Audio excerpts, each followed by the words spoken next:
Hi, my name is Tim Renner, and this is my NDE portfolio. So I start off here with my annotated bibliography. Throughout this, I read 36 different articles in which I looked at various topics. This first section, I looked at how data helps with continuous improvement towards your vision and goals as a school. I think it's important to utilize data at this day and age. We have so many different ways to collect and utilize data. It is very important that we continue to do that as educators so we can continue to grow. Um, the second one, I looked at what is meant by data driven decision making. Again, this is taking into account all the data that you're able to access and collect, and then making decisions based off of what that data is telling you. Again, this is a very important step in the process of improving your schools and making it the best learning environment for all students. Throughout this, did have 3 articles. Um, the next section in which I talked or researched was in what steps in strategic planning process that supports school effectiveness and continuous school improvement. So again, having a plan of action, a course of action, and then executing that course of action throughout. I was able to find several articles on coming up with effective strategies and then making sure you're implementing those effective strategies. The next section I looked at was what are some strategies for working with teachers to implement rigorous curriculum and effective instructional practices. Rigor is so important in the classroom, not only passing along information, but making sure the information that is being passed along is being passed along in an effective way that challenges students and really has them push themselves. Um, so that is also very important part in this educational process. The next section I looked at, how does acting with cultural competency and establishing a culture of high expectations for all students impact opportunity gaps, inequalities, and biases? So again, holding students to the same effective uh, standards that are needed throughout is very important in order to push all students and all types of learners. Next, looking at what strategies can a school leader use to build or repair staff morale.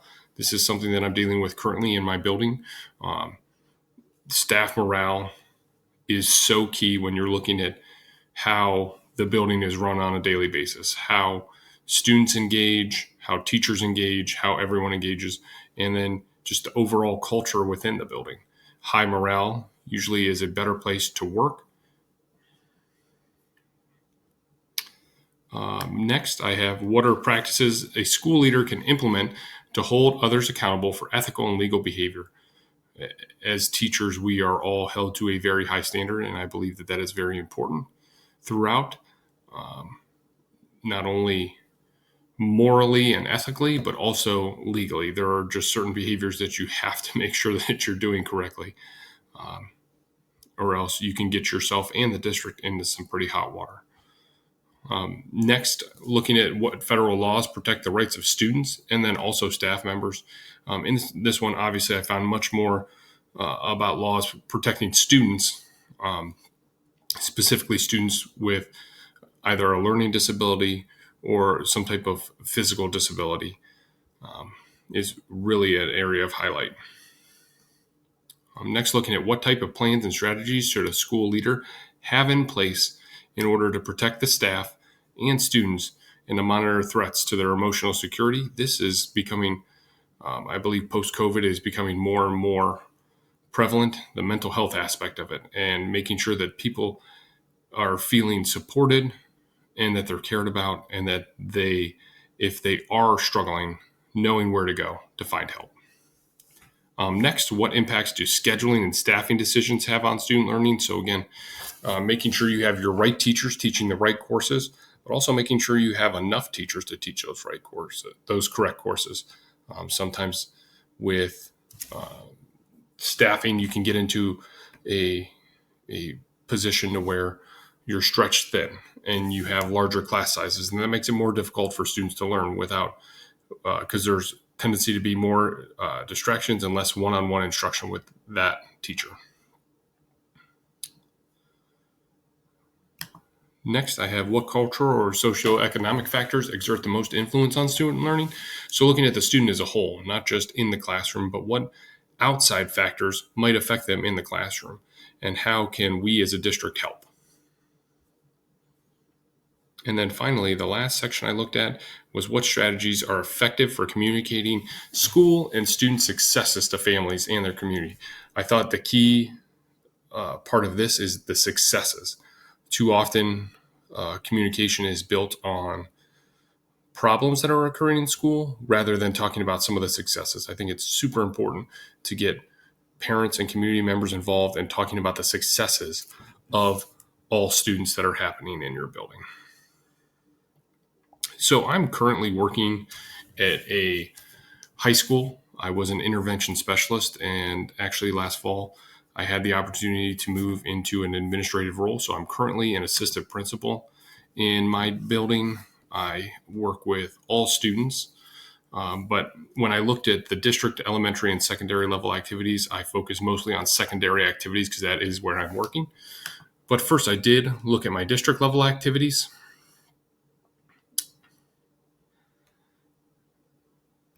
So the first one I looked at was improving the overall mission and vision statement, how to conduct and evaluate what is currently going on, and then how that relates moving forward.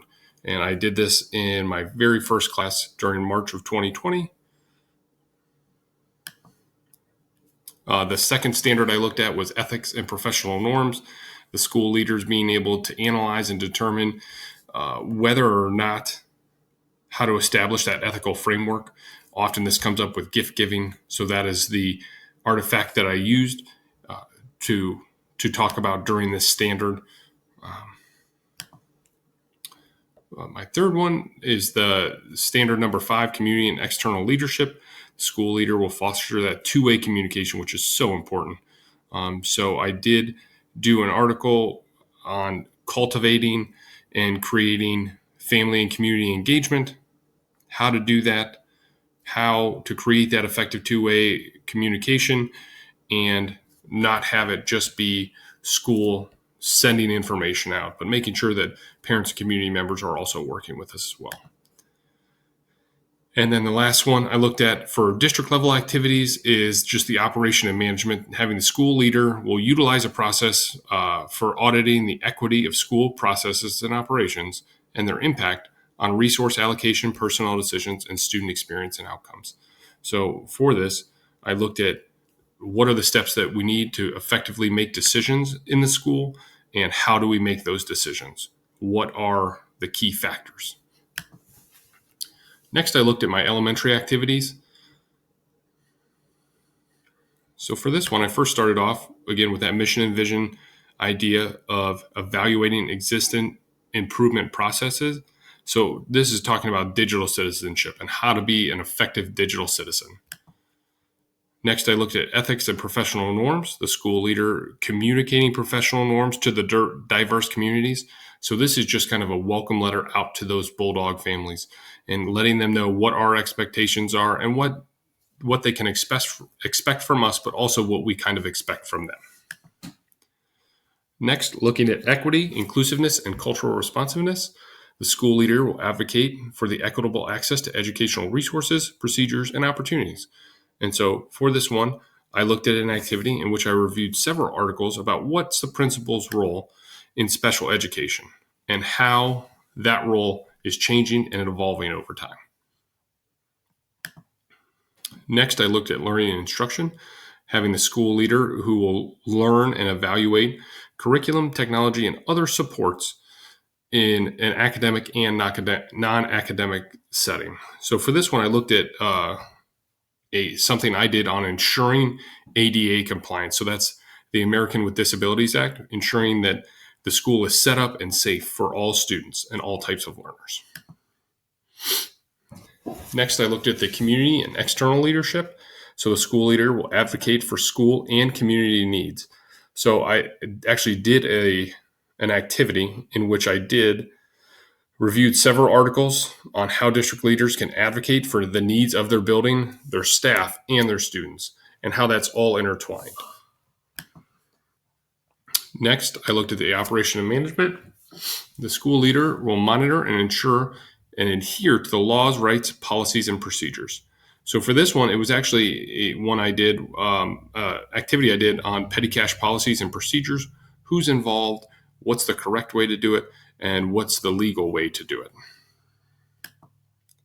And finally, in building professional capacity, I looked at the school leader who will evaluate professional staff's capacity, needs, and management practices. So this one, we talked about proactional feedback to staff from administrators and how they could take that and improve their practice. So next, as an administrator in a secondary level, this is where I made or I had my largest focus of activities in the secondary level. The first one I looked at was the mission, vision, and improvement. Again, in our school, we were having some issues with restroom behaviors. How could we improve that?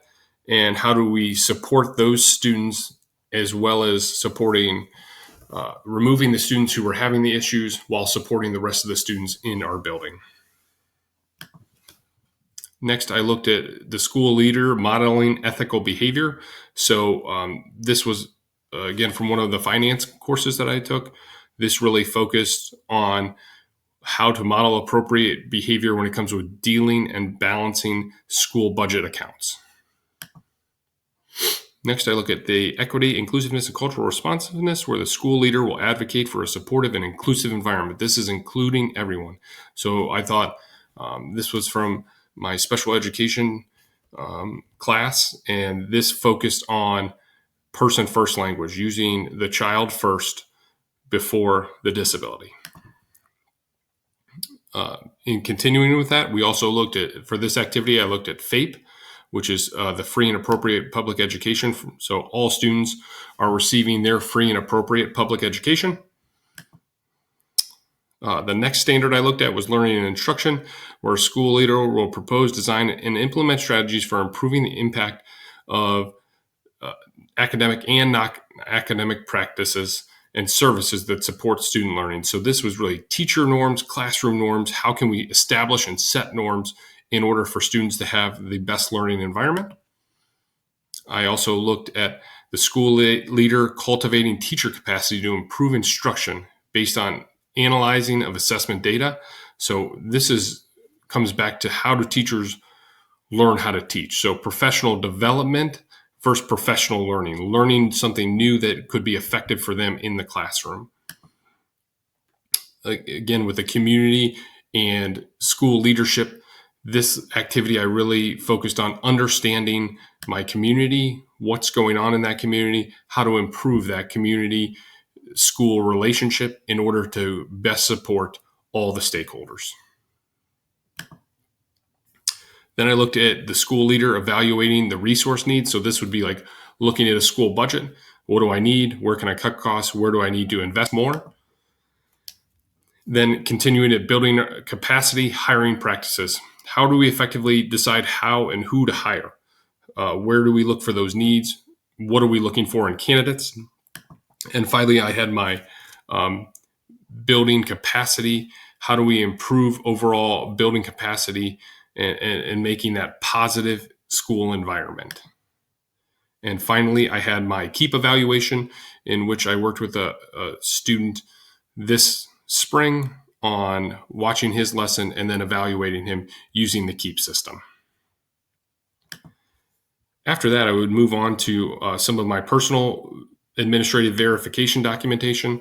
I have 3 letters. One is from my head principal at the high school that I work at, Dr. Jeff Hartman. Another one is from our special education principal, Amanda Murray. And then my last letter is from Miss Dana Pisani, who works in our, she's one of our special education supervisors and works in our Office of Special Services. She works with all grade levels at the district level. Dr. Hartman and Mrs. Murray are more focused at a high school level. And finally, we get to my reflection of the program. So this was actually kind of a bittersweet activity, realizing that I've made it to the end of this program while still